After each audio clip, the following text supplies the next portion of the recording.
Hello and welcome everyone, welcome to Drishti agriculture exam. आज का जो हमारा टॉपिक है वो है डिनाइट्रिफिकेशन। अगर आप भी जानना चाहते हो कि किस फील्ड से डिनाइट्रिफिकेशन होगा, डिनाइट्रिफिकेशन होता क्या है, एग्जाम में किस तरीके के क्वेश्चंस डिनाइट्रिफिकेशन से रिलेटेड पूछे जाते हैं, अगर कोई किसान जो है यूरिया को वाटर लॉक्ड कंडीशन में या एनएरोबिक कंडीशन में अप्लाई करता है तो कितना परसेंट नाइट्रोजन का डिनाइट्रिफिकेशन के थ्रू लॉस हो जाता है। तो आज की जो पूरी इंफॉर्मेशन है वो हम देने वाले हैं डिनाइट्रिफिकेशन की इस वीडियो में। तो वीडियो को पूरा देखना है तभी आपको ये समझ में आएगा। तो पहले तो ये समझते हैं कि डिनाइट्रिफिकेशन है क्या। सबसे पहला सवाल सबका यही रहता है। तो हम ये कह सकते हैं कि नाइट्रेट का लॉस यानी कि loss of nitrate in the form of gas या गैसियस लॉस ऑफ नाइट्रेट कह सकते हो, यानी नाइट्रेट नाइट्रोजन का लॉस गैस के रूप में। अब कौन सी गैस के रूप में? नाइट्रस ऑक्साइड ये हो सकती है, और हो सकता ही है एटमॉस्फेरिक नाइट्रोजन। तो पहला सवाल तो यही हो गया कि डिनाइट्रिफिकेशन क्या है। ठीक, तो आप बता दोगे कि सॉइल से नाइट्रेट नाइट्रोजन का गैस के रूप में लॉस होना ही क्या कहलाता है? डिनाइट्रिफिकेशन। दूसरा सवाल पूछा जा सकता है कि डिनाइट्रिफिकेशन के बाई प्रोडक्ट कौन से हैं। तो डिनाइट्रिफिकेशन के बाई प्रोडक्ट क्या है? नाइट्रस ऑक्साइड और एटमॉस्फेरिक नाइट्रोजन। समझ में आ गई बात? तो इतनी छोटी सी बात जो है वो सबको पता होगी। चलिए, अब ये जो लॉस है ये किस कंडीशन में होगा? कंडीशन आप लोग याद रखेंगे, किस कंडीशन में होगा? जब सॉइल में एनएरोबिक कंडीशन होगी। कैसी होगी? एनएरोबिक कंडीशन, या हम कह सकते हैं वाटर लॉक्ड कंडीशन,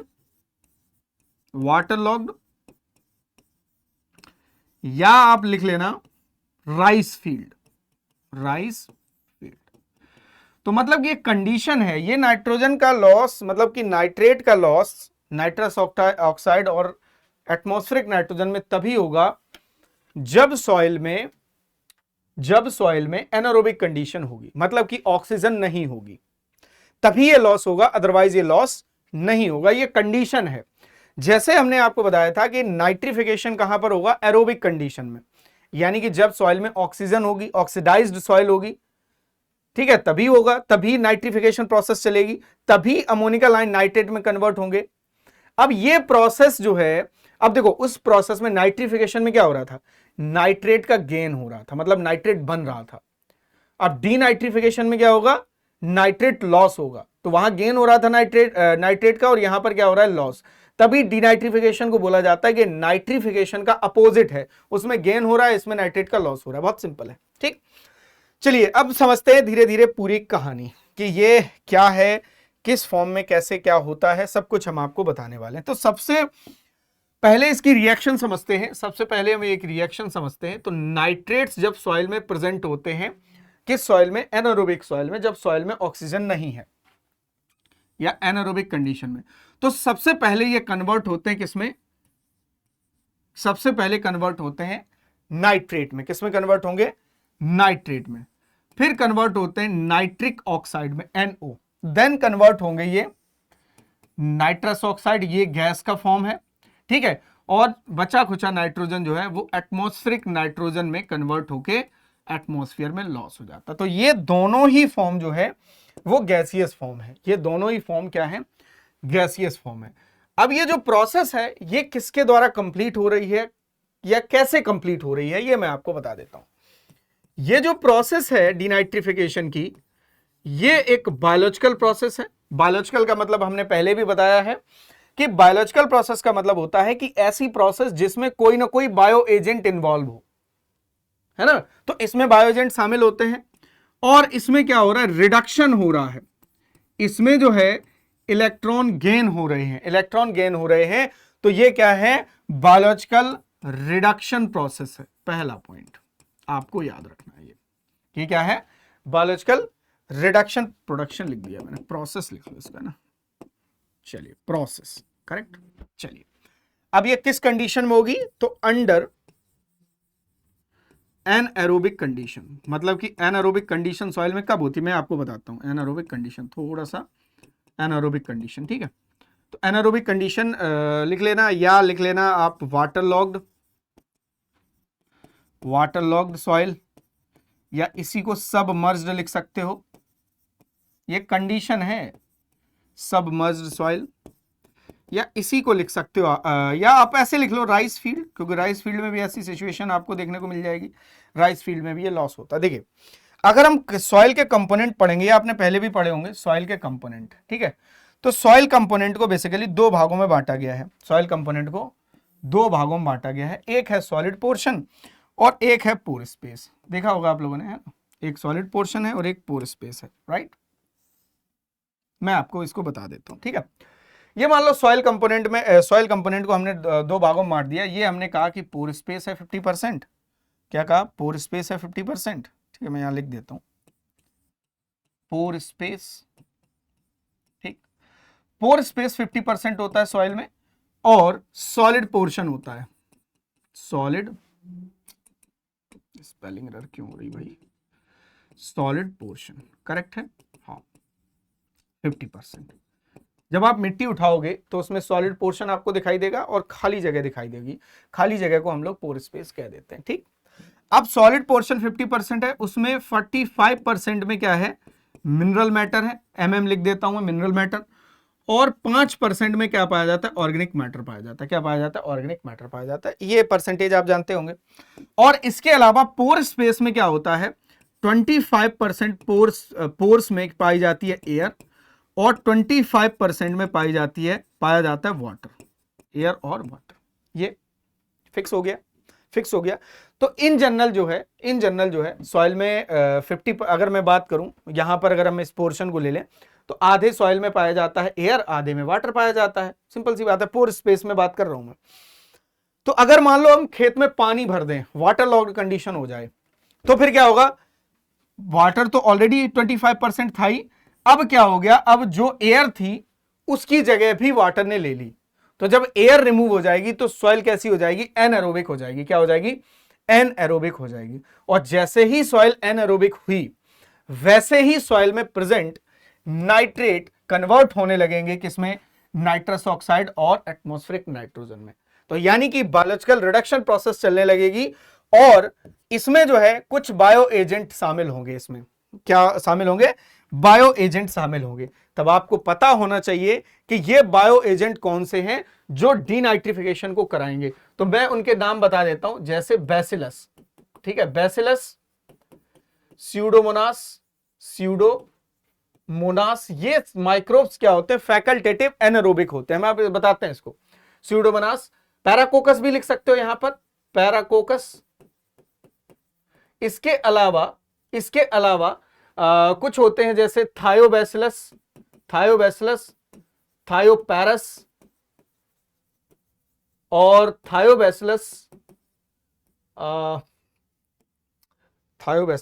डीनाइट्रिफिकेंस, ये जो है ये आपके होते हैं ऑटोट्रॉफिक। ये वाले जो दो माइक्रोब्स लिखे हैं ये ऑटोट्रॉफिक होते हैं, मतलब कि स्वपोषी होते हैं, ये CO2 का फिक्सेशन खुद ही करते हैं।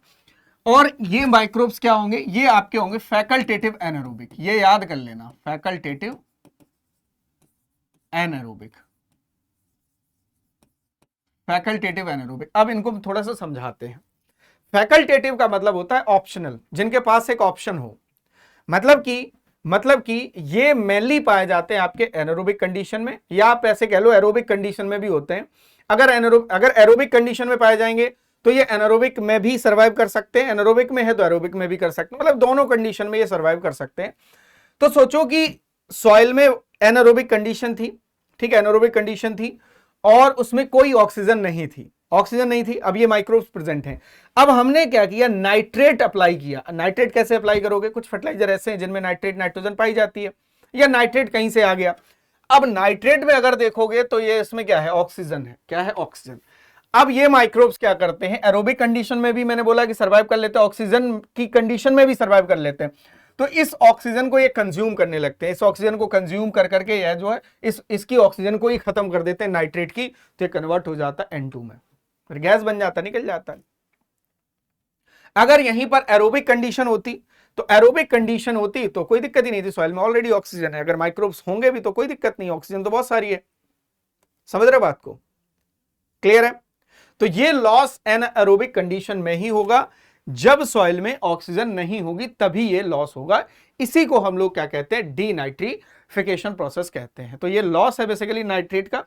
अब हम थोड़ा सा बता देते हैं कि नाइट्रेट जब लॉस होता है तो उससे सॉइल में क्या इफेक्ट पड़ता है। सबसे पहली बात तो नाइट्रेट की कमी हो जाती है सॉइल में, ठीक है, नाइट्रेट की कमी हो जाती है अगर हम कोई फर्टिलाइजर ऐसा डालते हैं एनारोबिक कंडीशन में जिनमें नाइट्रेट नाइट्रोजन है, ठीक है, तो वो पूरी की पूरी एटमॉस्फेयर में लॉस हो जाती है, तो हमें दोबारा से नाइट्रोजन डालनी पड़ती है, फिर हम दूसरे सोर्स से डालते हैं, तो नाइट्रोजन का लॉस है पहली बात तो। दूसरा ये होता है कि सॉइल में नाइट्रेट की टॉक्सिसिटी कम हो जाती है। मान लो ऑलरेडी नाइट्रेट बहुत ज्यादा था, एनारोबिक कंडीशन हुई और नाइट्रेट जो है वो कम हो गया, ठीक है, सॉइल हेल्दी हो गई, ठीक है, टॉक्सिसिटी को भी कम कर सकता है ये। इसके अलावा अगर यहां पर देखोगे बाई प्रोडक्ट क्या है इसका? Nitrous oxide. अब नाइट्रस ऑक्साइड क्या है? Green house gas, green house gas है ये। अगर आपने पढ़ा हो, ये हीट को भी ट्रैप कर लेती, जितना ज्यादा एटमॉस्फेयर में ये जाएगा उतना ही ज्यादा क्या होगा? ग्लोबल वार्मिंग होगी, मतलब कि ग्रीन हाउस गैस का कंसंट्रेशन बढ़ेगा। अब राइस को अगर ग्रो करोगे तो ग्रीन हाउस गैस इमिशन हो रहा है, नाइट्रस ऑक्साइड निकल रहा है, मीथेन भी निकलता है कि नहीं? तो इससे क्या होता है? ग्लोबल वार्मिंग भी बढ़ती है, तो ग्रीन हाउस गैसेस के कंसंट्रेशन को बढ़ावा मिलता है, ग्रीन हाउस इफेक्ट बढ़ता है, ठीक है, ये बात आप छोटी सी याद रखेंगे। तो चलिए ये हम जान गए कि डीनाइट्रिफिकेशन क्या है, ठीक है, कौन कौन से माइक्रोब्स इसमें इन्वॉल्व होते हैं। अब हम बात करते हैं कि डीनाइट्रिफिकेशन के मतलब कि डीनाइट्रिफिकेशन को ऐसे कौन कौन से फैक्टर्स हैं जो अफेक्ट करते हैं, कौन कौन से फैक्टर्स जो है वो अफेक्ट करते हैं, मैं एक बार बता देता हूं। तो फैक्टर्स अफेक्टिंग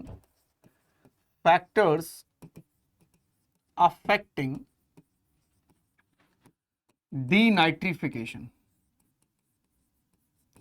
ठीक है, तो कौन कौन से फैक्टर अफेक्ट करेंगे? तो सबसे पहला तो अमाउंट ऑफ नाइट्रेट, पहला तो यही हो गया भाई, अमाउंट ऑफ नाइट्रेट, कि नाइट्रेट का अमाउंट सॉइल में क्या है। नाइट्रेट ही नहीं है तो डीनाइट्रिफिकेशन नहीं होगा, याद रखना इस चीज को। दूसरा है denitrifying bacteria, denitrifying bacteria. Denitrifying bacteria का क्या मतलब है? कि ऐसे बैक्टीरिया जो डीनाइट्रिफिकेशन के लिए रिस्पॉन्सिबल है, लाइक बैसिलस, वो मैं बता चुका हूं तो सब नहीं लिखाएंगे फिर वापस से, और स्यूडोमोनास। बैसिलस और स्यूडोमोनास क्या है? डीनाइट्रीफाइंग बैक्टीरिया है, ठीक है, तो जितने ज्यादा ये होंगे डीनाइट्रिफिकेशन उतना ही ज्यादा होगा। तीसरा factor anaerobic condition, anaerobic condition. Anaerobic condition soil में अगर होगी तो डीनाइट्रिफिकेशन ज्यादा होगा ऑब्वियसली। तो अगर हम कहें तो ऐसे कह सकते हैं कि अगर सॉइल में 10% से कम ऑक्सीजन होती है ना, तो डीनाइट्रिफिकेशन होने लगता है, स्टार्ट हो जाता है, ठीक है, तो जितना कम ऑक्सीजन होगी उतना ही ज्यादा लॉस ये बढ़ेगा, ठीक। इसके साथ साथ टेम्परेचर भी अफेक्ट कर सकता है, टेम्परेचर तो टेम्परेचर लिख लेना 20 से 60 डिग्री सेल्सियस, 20 से ऊपर जाएगा डीनाइट्रिफिकेशन बढ़ेगा। 5 लिख लेना आप पीएच, हाँ 6 to 8 पीएच पर डीनाइट्रिफिकेशन ज्यादा होता है।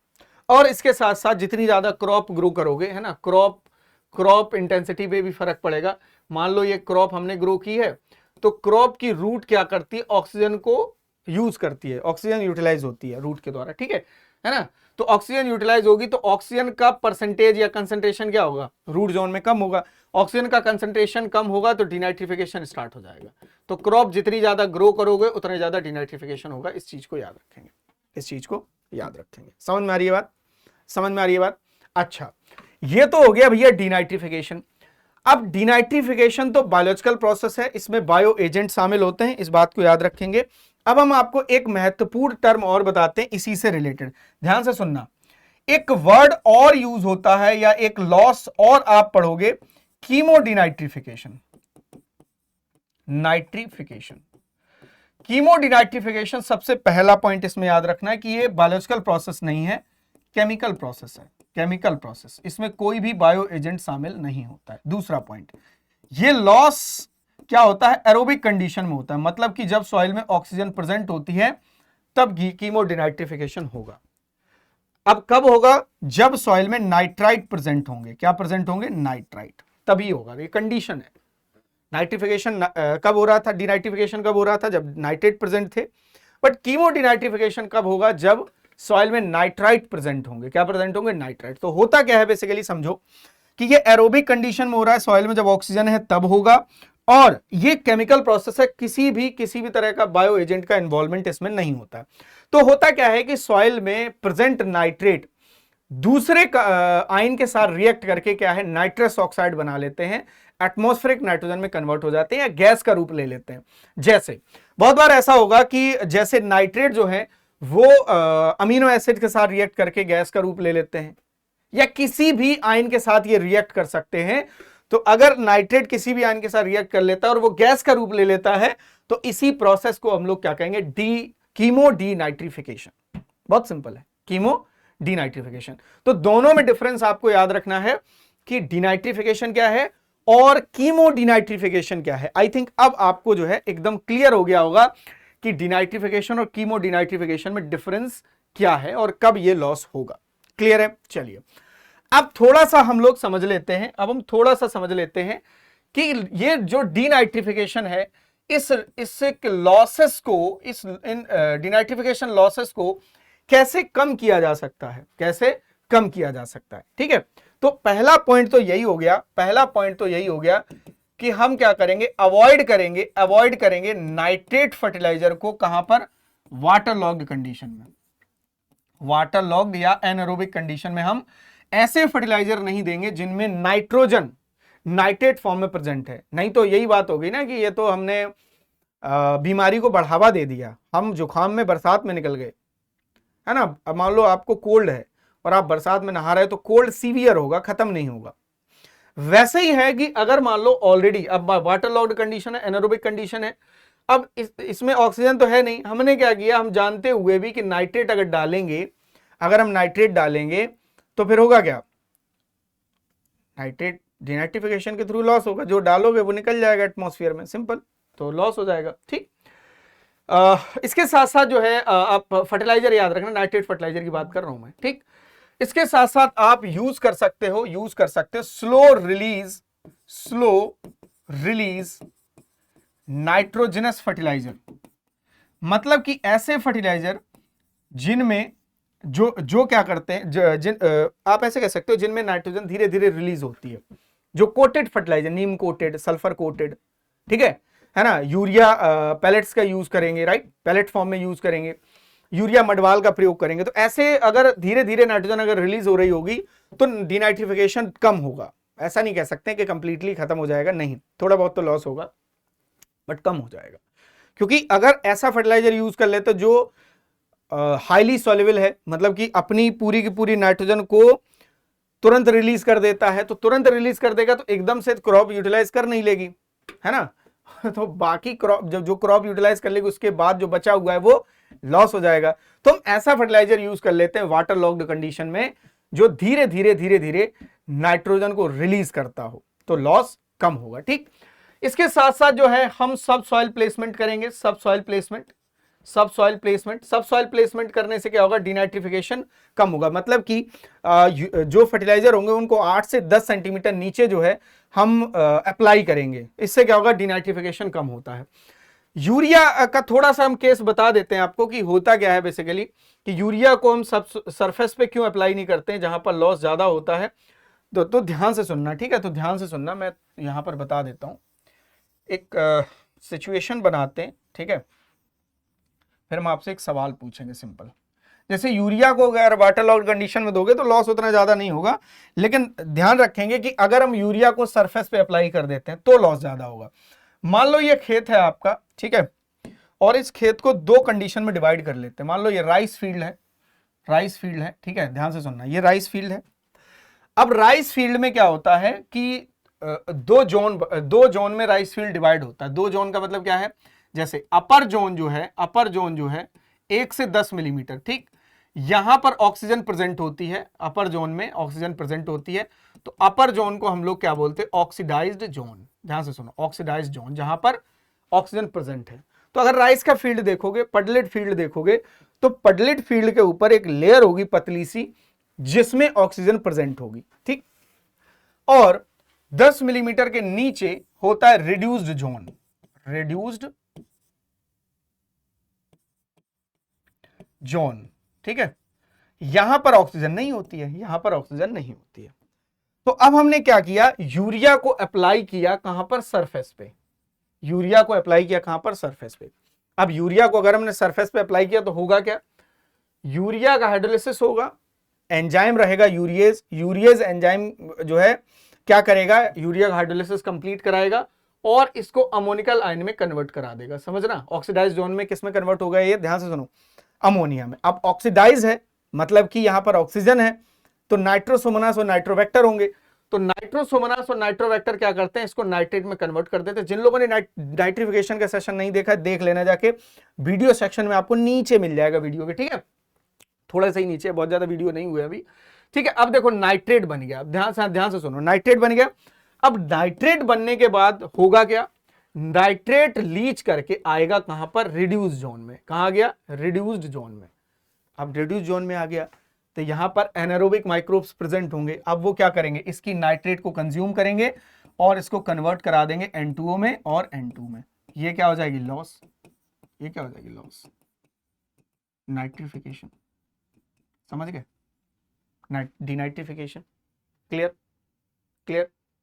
या नाइट्रेट, जरूरी नहीं कि नाइट्रेट का सिर्फ डिनाइट्रिफिकेशन ही हो, लीचिंग लॉस भी हो सकता है, क्योंकि पानी ज्यादा है, लीचिंग भी हो सकता है। ये रूट जोन के बाहर भी जा सकता है, नाइट्रेट यहां आ गया, खेत के बहुत नीचे चला गया, तब भी प्लांट यूटिलाइज नहीं कर पा रहा है। तो अल्टीमेटली हम ये कह रहे हैं कि नाइट्रेट जो है वो लॉस हो रहा है, डिनाइट्रिफिकेशन हो रहा है, अगर हम यूरिया का सरफेस एप्लीकेशन कर देते हैं। अब यहां पर यूरिया को थोड़ी देर भूल जाओ, आप मान लो ऐसे फर्टिलाइजर सरफेस पे अप्लाई कर रहे हो जिसमें नाइट्रोजन अमोनिकल फॉर्म में है, उनका भी तो यही हाल होगा, उनमें भी तो डिनाइट्रिफिकेशन होगा। तो कहने का मतलब यह है कि अमोनिकल फर्टिलाइजर को और यूरिया जैसे फर्टिलाइजर को हम अवॉइड करेंगे सरफेस एप्लीकेशन से, मतलब कि हम सरफेस पे अप्लाई नहीं करेंगे। अगर हम इन दोनों को यहां पर, यूरिया को मान लो यहां पर डाल देते और अमोनिकल फर्टिलाइजर नीचे डाल देते, तो बताओ लॉस होता, नहीं होता। क्यों, क्योंकि यहां ऑक्सीजन नहीं है, ऑक्सीजन नहीं है तो नाइट्रेट नहीं बनेगा, नाइट्रेट नहीं बनेगा तो डिनाइट्रिफिकेशन नहीं होगा, सिंपल। तो सवाल पूछा जाता है कि ये बताइए कि अमोनिकल फर्टिलाइजर को धान के किस जोन में डाला जाता है, रिड्यूस जोन में या ऑक्सीडाइज जोन में। तो आप क्या बताओगे, रिड्यूस जोन में, ठीक है, समझ में आ रही बात। और अगर आपको नाइट्रेट तो पहली बात तो डालेंगे ही नहीं, डालेंगे तो फिर यहां पे डालेंगे, अगर आ गया नीचे तो फिर ये भी गया, समझ में आ रही बात। तो अमोनिकल फर्टिलाइजर से रिलेटेड सवाल पूछा जाता है। अब कितना परसेंट लॉस होगा, सवाल ये भी हो सकता है, तो ऐसा कोई अमाउंट नहीं, मोर देन 20% लॉस होता है ये। तो ये कंडीशन पे डिपेंड करता है, ये फैक्टर्स पे डिपेंड करता है कि यूरिया से या अमोनिकल फर्टिलाइजर या नाइट्रेट फर्टिलाइजर अगर हम डालते हैं तो उससे कितना परसेंट डिनाइट्रिफिकेशन लॉस होगा। तो परसेंटेज कंडीशन पे डिपेंड करता है। फेवरेबल कंडीशन अगर है डिनाइट्रिफिकेशन के लिए तो लॉस 90% तक हो सकता है। समझ में आ रही बात।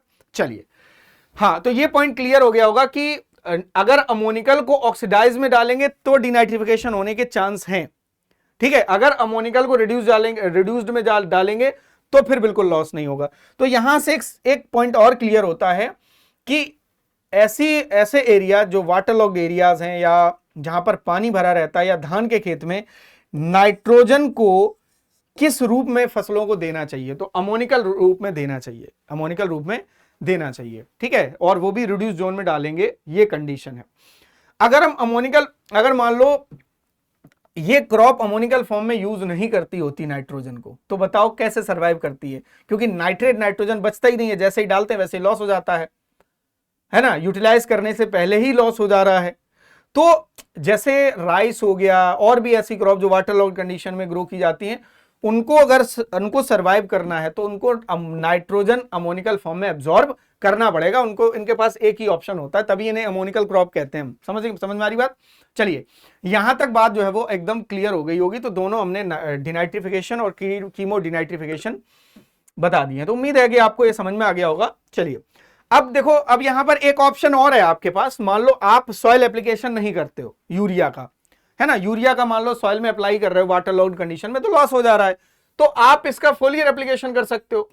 फोलियर एप्लीकेशन कर सकते हो, है ना। फोलियर एप्लीकेशन से क्या होगा, फोलियर एप्लीकेशन से क्या होगा, फोलियर एप्लीकेशन से क्या होगा कि यूरिया को हम पत्तियों पे डालेंगे, सॉइल में डालेंगे ही नहीं, पत्तियों पे डालेंगे हम, सॉइल में डालेंगे तभी तो लॉस होगा, पत्तियों पे डालेंगे तो लॉस नहीं होगा।